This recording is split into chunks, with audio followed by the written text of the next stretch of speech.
Jika saja Patah Hati bisa diabadikan dalam sebuah museum, maka Maya akan memiliki sebuah diorama yang paling megah dan paling menyedihkan. Diorama itu akan berlatar kota Bandung di kala senja, dengan lampu-lampu jalan layang Pasupati yang berkelip seperti barisan berlian yang dingin dan jauh. Di tengah diorama itu akan berdiri replika dirinya yang terbuat dari kaca yang retak, menatap kosong ke seberang meja sebuah kafe di atap sebuah hotel di Jalan Dago.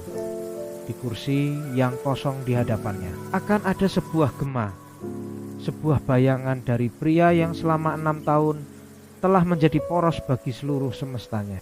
Di bawah diorama itu akan terukir sebuah plakat sederhana.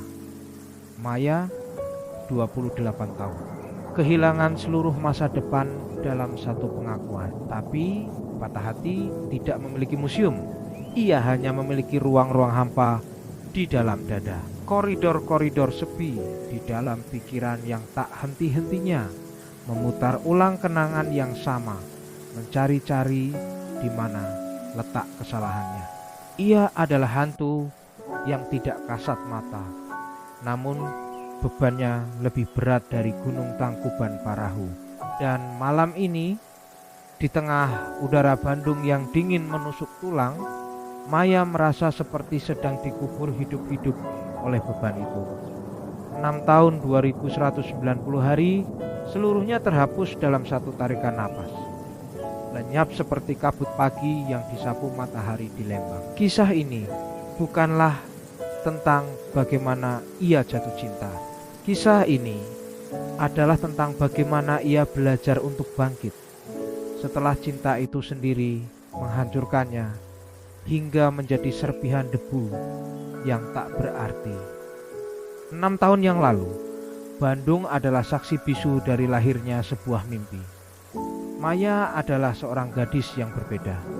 Matanya masih memancarkan kilau optimisme yang belum tergores oleh kekecewaan. Ia adalah seorang mahasiswi tingkat akhir di jurusan Desain Komunikasi Visual, penuh dengan ide-ide cemerlang dan semangat yang seolah bisa menyalakan seluruh kota. Saat itulah Bima masuk ke dalam hidupnya, bukan sebagai badai, melainkan sebagai melodi yang indah dan menenangkan. Bima adalah seniornya di fakultas yang berbeda, arsitektur. Ia adalah matahari di kampusnya, cerdas, karismatik, dengan senyum yang bisa membuat para gadis lupa cara bernapas. Ia bukan tipe pria yang populer karena ketampanannya semata, tetapi karena visinya yang setinggi langit. Bima adalah seorang pemimpi. Di saat teman-temannya yang lain sibuk dengan tugas kuliah, Bima sudah berbicara tentang membangun sebuah firma arsitektur yang akan membawa sentuhan modern namun tetap humanis pada wajah Bandung. Pertemuan pertama mereka terjadi di sebuah pameran tugas akhir di Aula Timur ITB. Maya sedang menjaga stand karyanya, sebuah kampanye branding untuk sebuah gerakan lingkungan fiktif. Bima datang, menatap karyanya lama, lalu menatap Maya dengan tatapan yang seolah melihat, menembus lapisan terluar dirinya, langsung ke dalam jiwanya. Kamu punya kemampuan luar biasa untuk bercerita lewat gambar, kata Bima saat itu. Suaranya dalam dan berwibawa. Setiap elemen di sini punya tujuan, punya makna. Kamu bukan hanya mendesain, kamu membangun sebuah narasi. Pujian itu adalah kunci yang membuka gerbang hati Maya untuk pertama kalinya.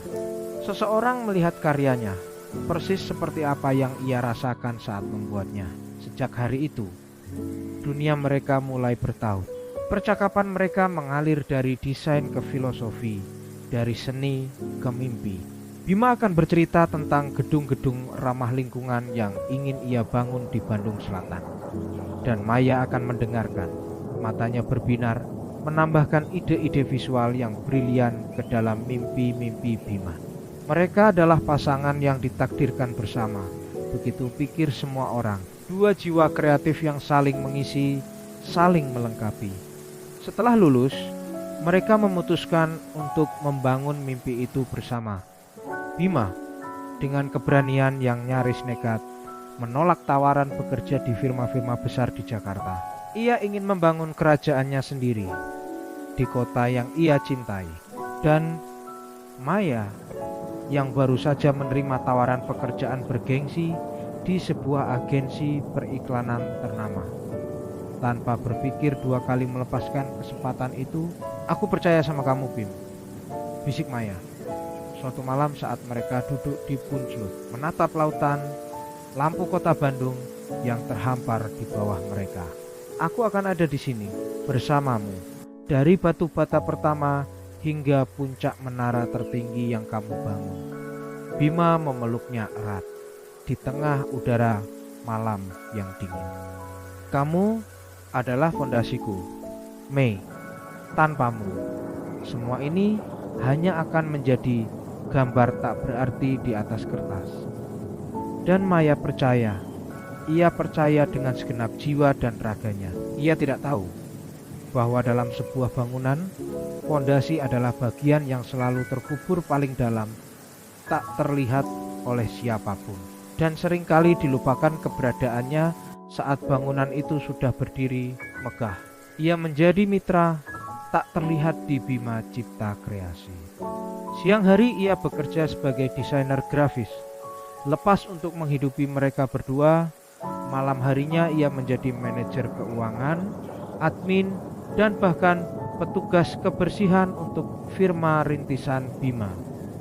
Ia merelakan waktu istirahatnya, menolak ajakan teman-temannya, hanya agar ia bisa memastikan mimpi Bima tetap bernapas. Waktu berjalan, dan seperti yang Maya yakini, Bima Cipta Kreasi mulai terbang. Nama Bima mulai dikenal di kalangan pengembang properti di Bandung. Proyek-proyek kecil mulai berdatangan. Kantor mereka pindah dari sebuah ruangan sempit di Kopo ke sebuah kantor modern dengan pemandangan kota di Jalan Asia Afrika. Bima merekrut beberapa arsitek muda dan staf administrasi. Seiring dengan naiknya kesuksesan Bima, ia mulai berubah, perlahan tapi pasti.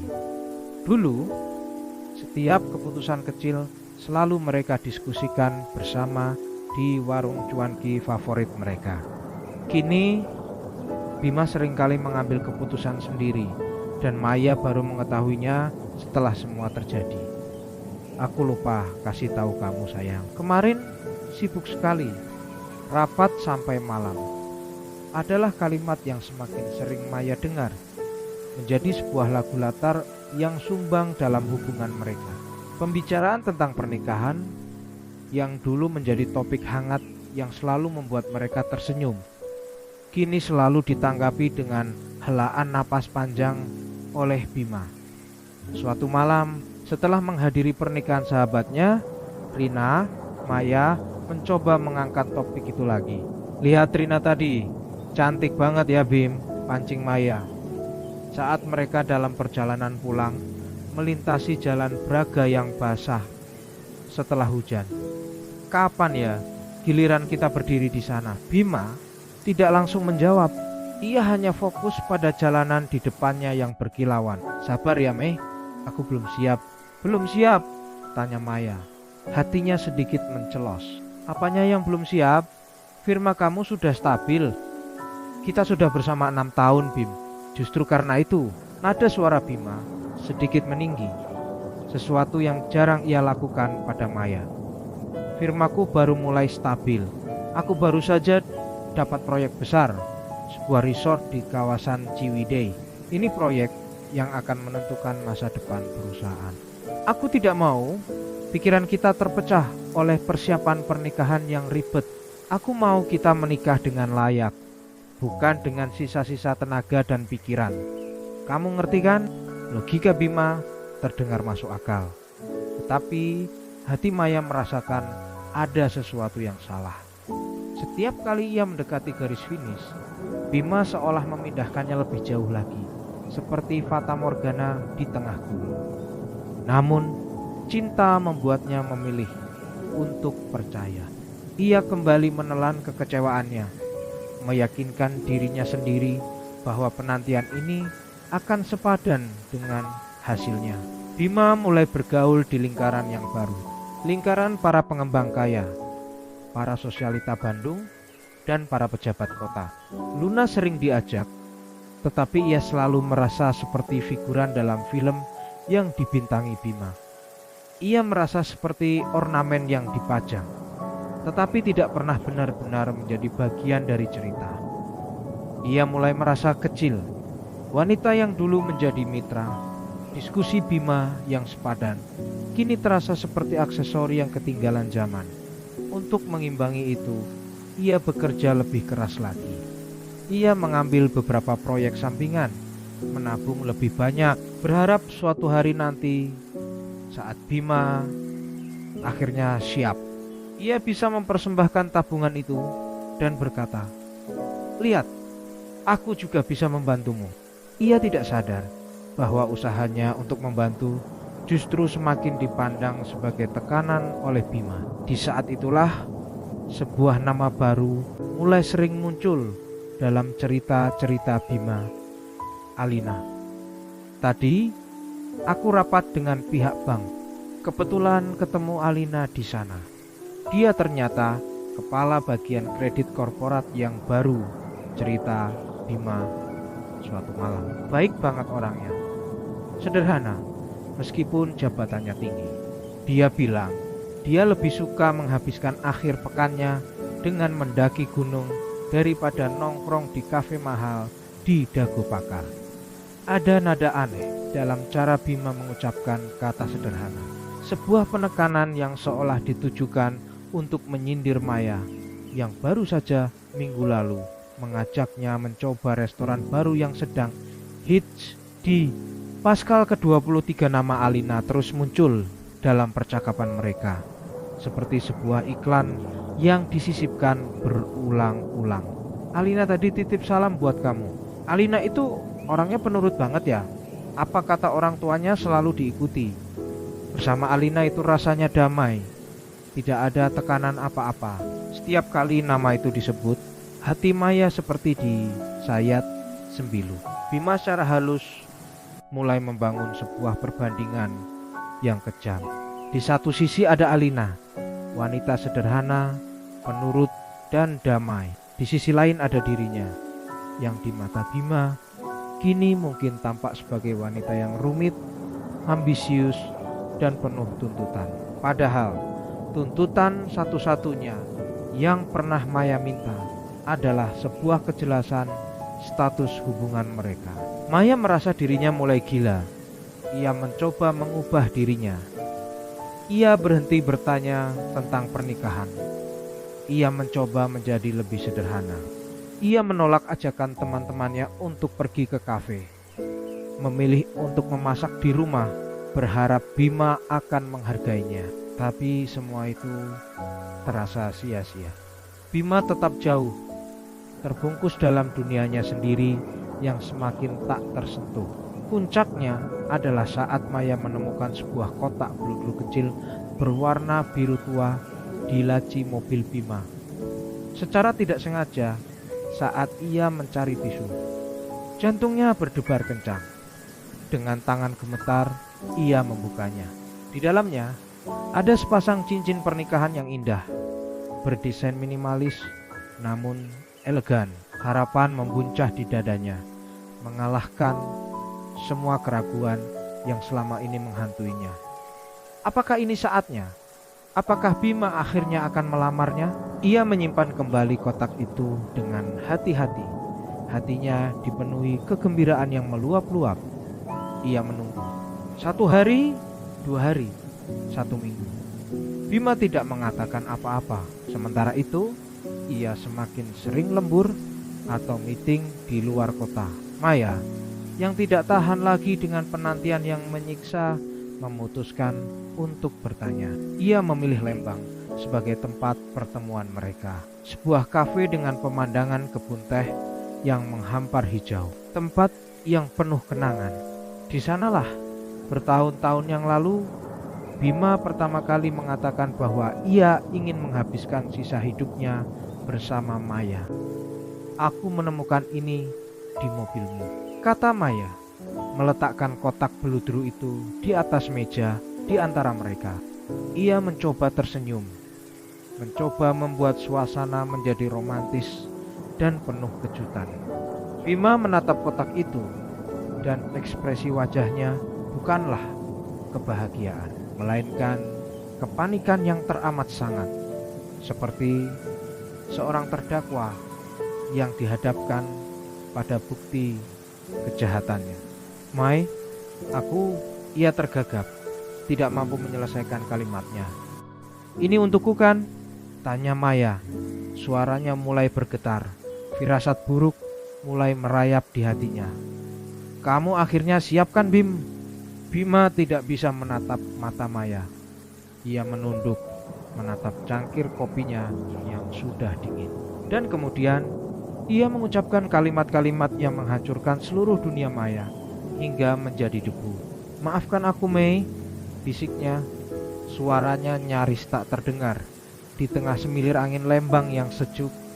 Cincin itu bukan untukmu. Waktu seolah berhenti. Suara riuh pengunjung kafe yang lain mendadak senyap. Bukan untukku, ulang Maya. Tidak percaya dengan apa yang ia dengar. Napasnya tercekat. Lalu untuk siapa, Bim? Untuk siapa? Bima menarik napas panjang, seolah mengumpulkan sisa-sisa keberaniannya yang terakhir untuk mengucapkan kebenaran yang paling menyakitkan. Untuk Alina, aku sudah melamarnya. Kami akan menikah bulan depan. Jika sebuah petir bisa menyambar di bawah langit yang cerah, maka itulah yang dirasakan Maya saat itu. Tubuhnya kaku, darahnya seolah berhenti mengalir. Rasa sakitnya begitu luar biasa, hingga ia tidak bisa merasakan apa-apa lagi. Hanya sebuah kehampaan yang dingin. Kenapa? Hanya itu, kata yang berhasil keluar dari bibirnya yang keluh dan pucat. Karena bersamanya terasa mudah, Mei, jawab Bima. Kini ia berani menatap Maya. Tetapi tatapannya dingin dan penuh pembelaan diri. Dia sederhana. Dia tidak pernah menuntut apa-apa dariku. Bersamanya, aku merasa damai. Aku tidak merasa seperti sedang dikejar-kejar tenggat waktu. Tidak seperti saat bersamamu yang selalu bicara tentang masa depan dan pernikahan. Tamparan itu tidak mengenai pipi Maya, tetapi langsung menghantam ulu hatinya. Jadi, semua pengorbanannya, semua dukungannya, semua kesabarannya selama 6 tahun di mata Bima hanyalah sebuah tekanan. Cintanya dianggap sebagai sebuah tuntutan yang melelahkan. Jadi, aku ini apa bagimu selama ini, Bim? Tanya Maya. Air mata akhirnya mengalir, panas dan penuh penghinaan. Fondasi yang kamu injak-injak setelah bangunanmu jadi, ban serep yang kamu gunakan saat kamu butuh. Bukan begitu, kamu penting bagiku. Mai, sangat penting, kata Bima. Tapi mungkin kita memang tidak ditakdirkan bersama. Aku butuh seseorang yang bisa mengerti bebanku sebagai pria yang sedang membangun karier, bukan menambahnya. Cukup sudah. Maya tidak perlu mendengar lebih banyak lagi kebohongan yang dibungkus dengan kepedulian palsu. Ia berdiri, menatap pria yang pernah menjadi seluruh dunianya itu untuk terakhir kalinya. Kamu benar, kata Maya. Suaranya terdengar anehnya tenang di tengah badai di dalam dirinya. Kita memang tidak ditakdirkan bersama, karena aku pantas mendapatkan seseorang yang melihat dukunganku sebagai cinta, bukan sebagai beban. Dan kamu pantas mendapatkan wanita sederhana yang kamu inginkan, yang tidak akan pernah menanyakan kejelasan apapun darimu. Semoga kamu bahagia dengan kemudahan yang kamu cari. Ia berbalik dan berjalan pergi, meninggalkan Bima sendirian dengan 2 cangkir kopi yang sudah dingin dan sepasang cincin yang bukan untuknya. Ia berjalan menuruni jalanan Lembang yang berkelok. tidak peduli pada tatapan orang-orang. Setiap langkah terasa seperti menginjak pecahan kaca, tetapi ia terus berjalan. Ia harus menjauh sebelum ia benar-benar hancur dan luruh di tempat itu. Beberapa tahun kemudian, di sebuah galeri seni yang ramai di Jalan Cihampelas, seorang wanita berdiri dengan percaya diri di samping karya-karyanya. Wanita itu adalah Maya. Ia tidak lagi menyembunyikan bakatnya. Ia kini adalah seorang seniman digital yang karyanya mulai diperhitungkan. Pameran tunggal pertamanya malam itu sukses besar. Ia tampak berbeda. Rambutnya dipotong lebih pendek dan lebih stylish. Gayanya lebih berani. Tapi yang paling berbeda adalah matanya. Tidak ada lagi keraguan atau penantian di sana. Yang ada hanya ketenangan dan api semangat yang menyala terang. Di tengah kerumunan, ia melihat seorang pria yang menatapnya dari jauh. Bima. Ia datang sendirian. Ia terlihat lebih tua. Senyumnya tidak lagi selebar dulu. Ada gurat kelelahan dan penyesalan yang dalam di wajahnya. Pernikahannya dengan Alina ternyata tidak semudah yang ia bayangkan. Pandangan mereka bertemu selama beberapa detik. Di mata Bima, Maya melihat sebuah permohonan maaf yang tak terucap. Sebuah pengakuan atas kesalahan terbesar dalam hidupnya. Maya hanya tersenyum tipis. Sebuah senyum sopan. Lalu kembali mengalihkan perhatiannya pada seorang pria di sampingnya. Seorang pria dengan senyum hangat yang menatapnya penuh kekaguman. Cinta barunya. Cinta yang datang bukan untuk mengambil, tetapi untuk memberi. Bima mengerti. Ia hanya bisa mengangguk pelan, lalu berbalik dan berjalan pergi, menghilang di telan keramaian malam Bandung. Maya menatap keluar jendela galeri ke arah gemerlap lampu kota. Ia tidak lagi merasakan apa-apa untuk Bima. Tidak ada benci, tidak ada cinta. Hanya sebuah pemahaman yang damai.